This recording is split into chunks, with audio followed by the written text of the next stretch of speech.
everyone. My name is Lana Lieu. And my name is Bryce Latonio.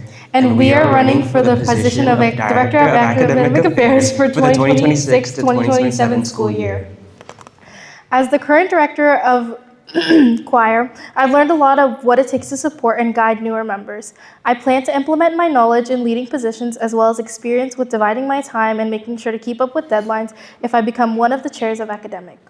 I have also taken on a position as an academic intern in which I've been helping to plan Le Pa'a and doing my best to take charge to make sure the event planning takes place smoothly and everything is planned and nothing left for last minute to avoid confusion.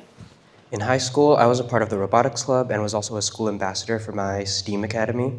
In these positions, I have led and organized meetings and events for multiple groups of people, as well as advocated on behalf of these students, talking to school officials, and have tabled.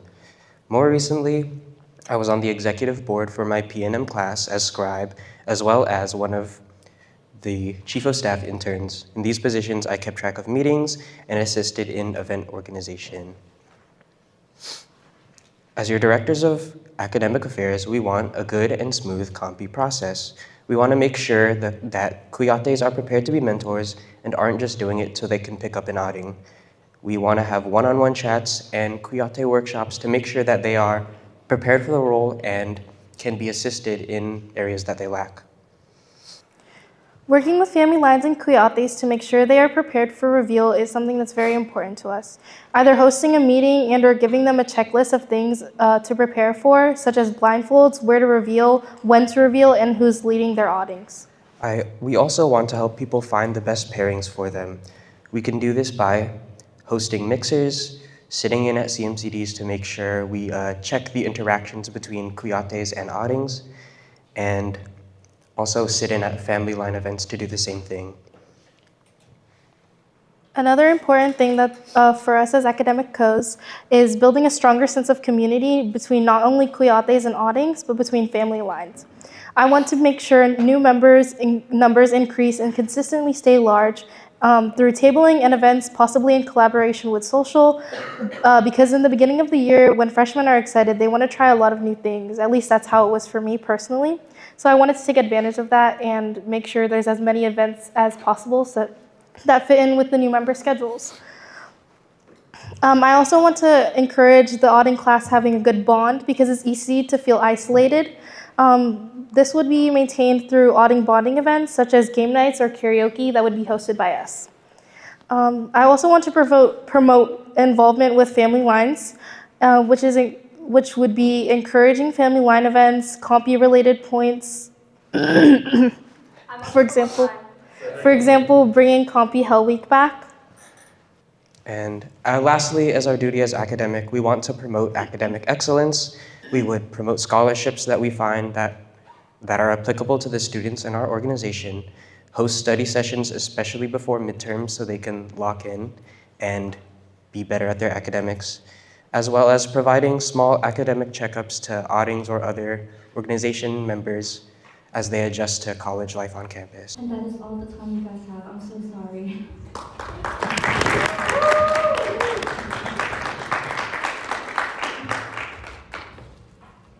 motion to move into questions. Second. Your first question is reserved by the current director of academic affairs, Grandma. Hello, I'm so proud of you both. My first question of the night is, how do you and your co plan to divvy the workload with academic and further the org's path to academic excellence? I know you touched on scholarships, but do you have any other plans? With how we plan to divvy our load, I think we want to find a good balance between our own workload as students here at UC Merced and as well as our tasks that we want to carry out throughout the school year. We're definitely going to plan out the bigger events together and make sure we know what we want to do and that we're on the same page. And then from there, we can split that into smaller tasks that we can accomplish. We also are going to hold each other accountable. We work very well. We're very communicative with each other. And so with that, we're going to make sure we're responsible for what we do. As for scholarships, I think I could definitely get more knowledge on how to find those. And I know I remember at the beginning of the year, I saw you post yours, so I can definitely, there are resources in CAB that I can ask. And then my follow-up question is, a very important part of being academic is making sure we get a lot of new members. So what are some recruitment strategies you and your co plan to implement to maintain member growth and prevent stagnation? Some recruitment strategies we plan to implement are, again, as we mentioned previously, attending CMCD practices to encourage members that are only doing CMCDs to join the COMPE process and get picked up. We also want to plan to table with fellow CAB members as much as possible in order to reach a wider audience. Another strategy is messaging potential members to come to PAA, because for me personally, that's what guided me towards PAA for the first semester. I also want to promote COMPE as a great experience it is for a lot of people, to encourage members to stay and want to join. I also want to implement collaborations with PR/media to make Instagram posts or reels to show more of this organization's personality and portray us in a better light.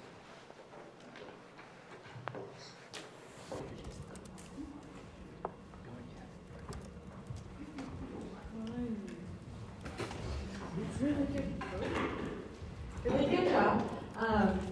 So you mentioned scholarships a little bit and the importance of outreaching those and promoting those to our student body. But how will you also make sure that they have experiences to put on those scholarships? For example, our very own Ate JJ has a scholarship that is focused on community service.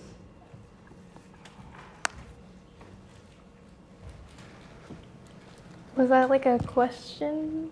No, Okay. Yes, we're running the scholarship, but how are you gonna make sure people have stuff to write about on that scholarship? Oh, okay. Oh, we're gonna make sure that what you need to qualify for these scholarships is there. And also, I guess from experience I have gained and experience I will gain through a frat organization I joined, I can definitely help with resume building and professional development to help them more accomplish their needs. Yeah, and also to touch on your question, we definitely want to look at like AAPI, scholarships, for example, because that reaches like what our club is mainly about. But not also that, but we know we have a lot of STEM majors, so like STEM majors or scholarships for STEM majors specifically, but like a wide range, if that makes sense. Hi guys, really good job on your speech. I remember in your speech and in a previous response to a question, you guys mentioned checking in on CMCD practices, family line events, and other events to check out interactions between kuyates and adings. But in the chance that neither of you guys can be physically present because you guys inevitably won't be able to be everywhere all at once, how else do you plan to maintain good behavior in the club in general when neither of you guys can be physically present? Another example of how we would maintain good behavior between members in the club would be to mostly attending gen meets. That's where you can see everybody, but also getting to know them and seeing what other activities they're doing, and if there's anything we can promote with them. If they're involved in another club, we can promote other things for them as well. And also just making sure to keep up with the outings on a personal more level, because it's good to get to know your academic when you're getting picked up, because a lot of us have had a bond with our academic.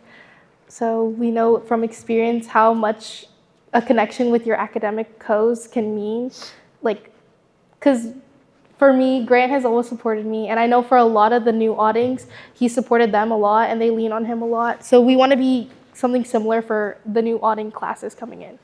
I'd also like to add that even though we are the head of academic affairs and we would be in charge of COMPE, it wouldn't be just us who are assigning these pairs. We have COMPE committee, we have CAB, people who definitely care about how these pairings should go and are willing to watch over and make sure good behavior is attended to. Can you go to your vision slide real quick? Thank you. So my question for you is, seeing that COMPE is very demanding and can lead to burnout, how will you mitigate this for both kuyates and adings?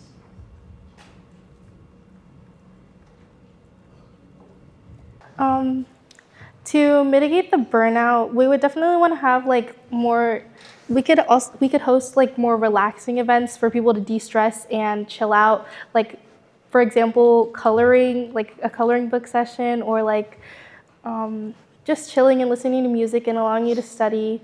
So it would help to know that people's friends are there because you don't want to study alone. So an example of that would be to just like have more decompressing events, because I know we have a lot of high energy, high like cortisol events. So it helps to just have like some low energy events for more people that are like introverted.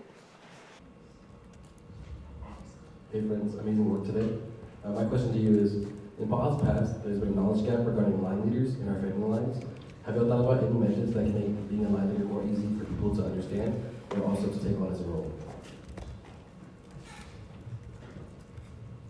I think that we should more organization when it comes to like assembling them and talking to them and communicating.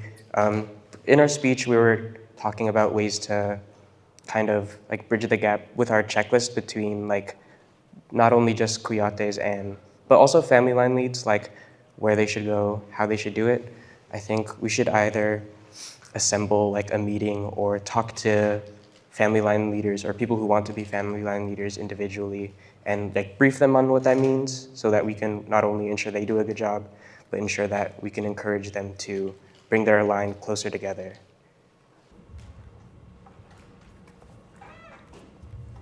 Hello. Okay, so my question is a hypothetical situation. So imagine a member of your line strongly prefers a specific awning, and they say they may like drop or something if they don't get that specific awning. How would you handle this situation while maintaining fairness and integrity in the comping process, especially when it comes to avoiding bias towards your own line or to close friends who are picking up? Thank you for your question. And to address that, I would, first of all, I would see the awnings top 5 list and see if the person that wants to pick them up is on their top 5. And if not, then it would ultimately be up to the awning. Because I think what's important is making sure the awnings know they have a choice and prioritizing their choice over what the kuyates want.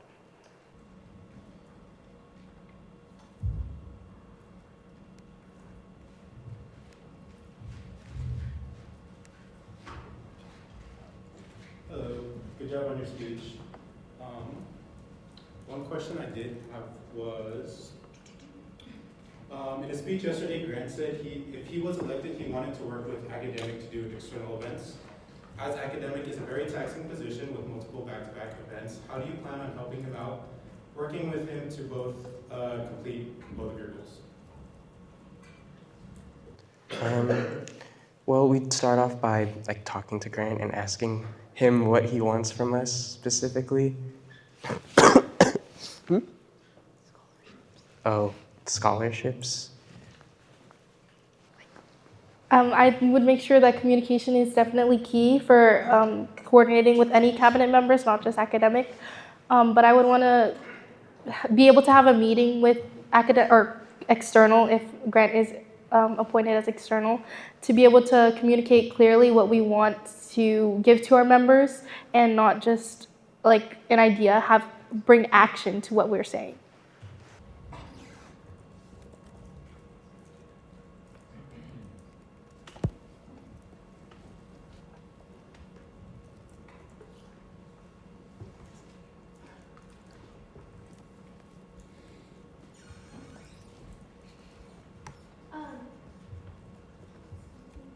What is one strength Lana that you recognize in Bryce and one weakness you also recognize in Bryce and you would be willing to alleviate in advance? And the same to you, Bryce, what's one strength that you're looking forward to working with Lana and one weakness that you're willing to compensate for when it comes to our goes? I motion for more time. Second. A strength that I recognize in Bryce is that he's very flexible. He's able to, like, if plans change, he's able to adapt quickly and change his actions to go with whatever's changing in the event, for example. And I really admire that because sometimes flexibility is needed because you can't always predict what's going to happen. And I think he would be very supportive with me if, like, accidents do happen or things that aren't preventable do happen. And a weakness I recognize in Bryce is sometimes his time management is a little iffy, but I can help support him by giving him reminders, because I do see him often, and I'm also going to be his housemate next year, so we'll be very close. So it's easy for me to remind him things and like just give him a specific timeline to get things done by, so which is easier to manage than like, oh, can you get this done by like either Friday or Saturday or something. So a specific deadline would be more efficient in knowing when to complete things rather than something like iffy. I think one of the things I like most about Lana is her passion and compassion, especially when it comes to how she interacts with her outings. She loves LJ, she loves Fiona, and I see that like the bond between them whenever they interact, and I know that she can spread that out to the new class that comes in next year.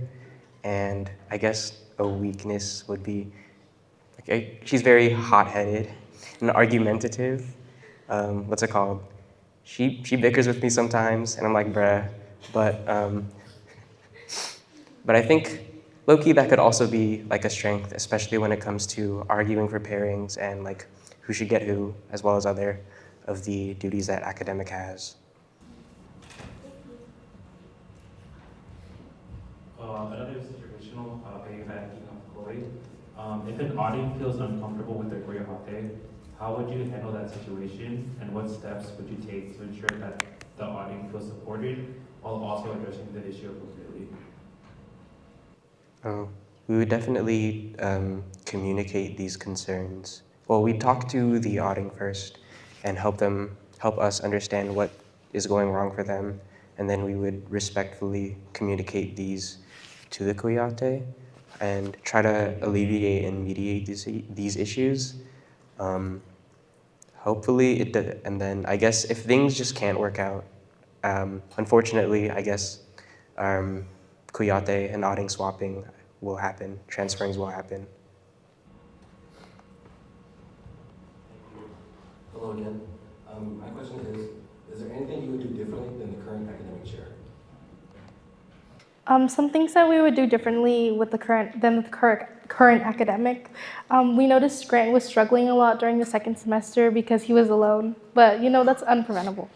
But some things from the first semester didn't really carry over to the second semester. Like we mentioned, having like kuyate workshop meetings that he had previously in the fall semester. I think it's really important to make sure the kuyates are doing this to be a mentor and not just to have an audit. Because it's very common for people that are picking up to want just to have like a little new best friend, to pick up and just for the experience. But another thing that we want to emphasize that the current academic is not doing would probably be reveal. Because I know that reveal can get very confusing and stressful, and it can get very disorganized. So we want to make sure that everything is clean and as organized as possible, leaving like little confusion as possible as on the day of, by sending out, like we were saying, a Google form so you can answer like if you're going to be there, who's going to take your auditing, are you bringing a blindfold? Do you need a blindfold provided for you, and like where your reveal spot is going to be, for example. I would also like to add if I remember correctly, this semester, or last semester actually, during the break between the like one-on-ones and actual reveal, there were opportunities for the audings to hang out with each other. I believe it was hosted at Grant's house for karaoke, right? So I think bringing those back and making sure that happens in both semesters. Making sure that happens in both semesters so that not only does do kuyates and audings feel connected, but also the auding class knows each other and is comfortable around each other. How will you approach conflict resolution either between you two or within cabinet? To address that, I've been a cabinet member now for 2 semesters, and I've never really had conflict with my fellow cabinet members. But to address conflict, I would definitely want to work on communication with the member that I'm having conflict with, because I know that's very important to a lot of the current cabinet members, and in general, communication is very important. But I wouldn't want to like hide my feelings from the cabinet member that I'm having an issue with, and I want to just like, and if we're having a conflict, we communicate. We communicate all the time.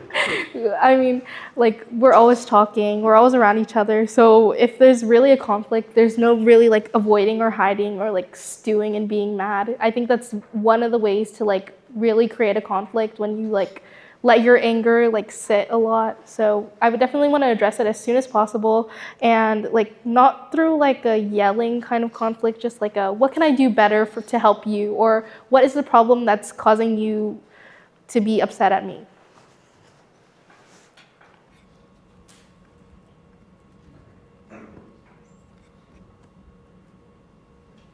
Another hypothetical question, but let's say a kuyate was doing everything perfect and had great rapport with a lot of audience during coffee season. They end up accidentally doing some explicit substances in front of the audience, and this event was eventually reported to you. In this scenario, the audience did not drink or smoke. How would you two go about dealing with this matter?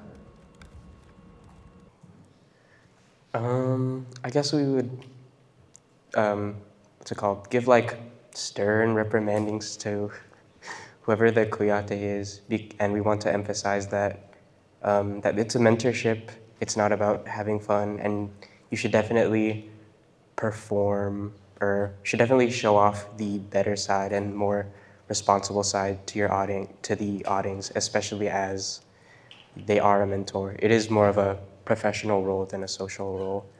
And then we would also talk to the audience about also professionalism and making sure that they know how to keep a safe space.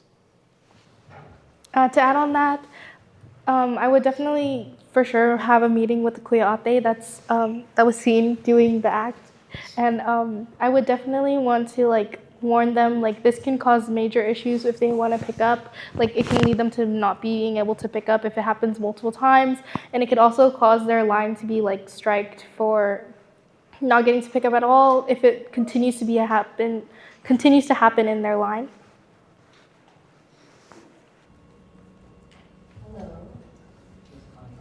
Hello. So academic tends to get backlash from the aftermath of pairings because we can't necessarily make everyone happy. So what would be your approach to this?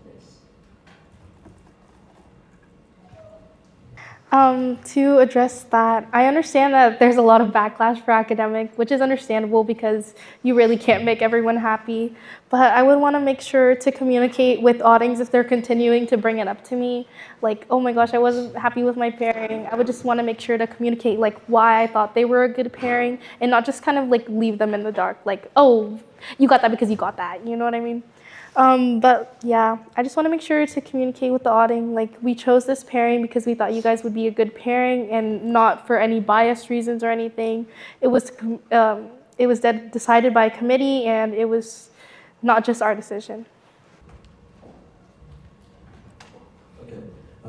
This year, our academic workshop had a longer copy schedule to give more time for kuyates to have stronger top five. As people who both picked up this semester, what are pros and cons, if any?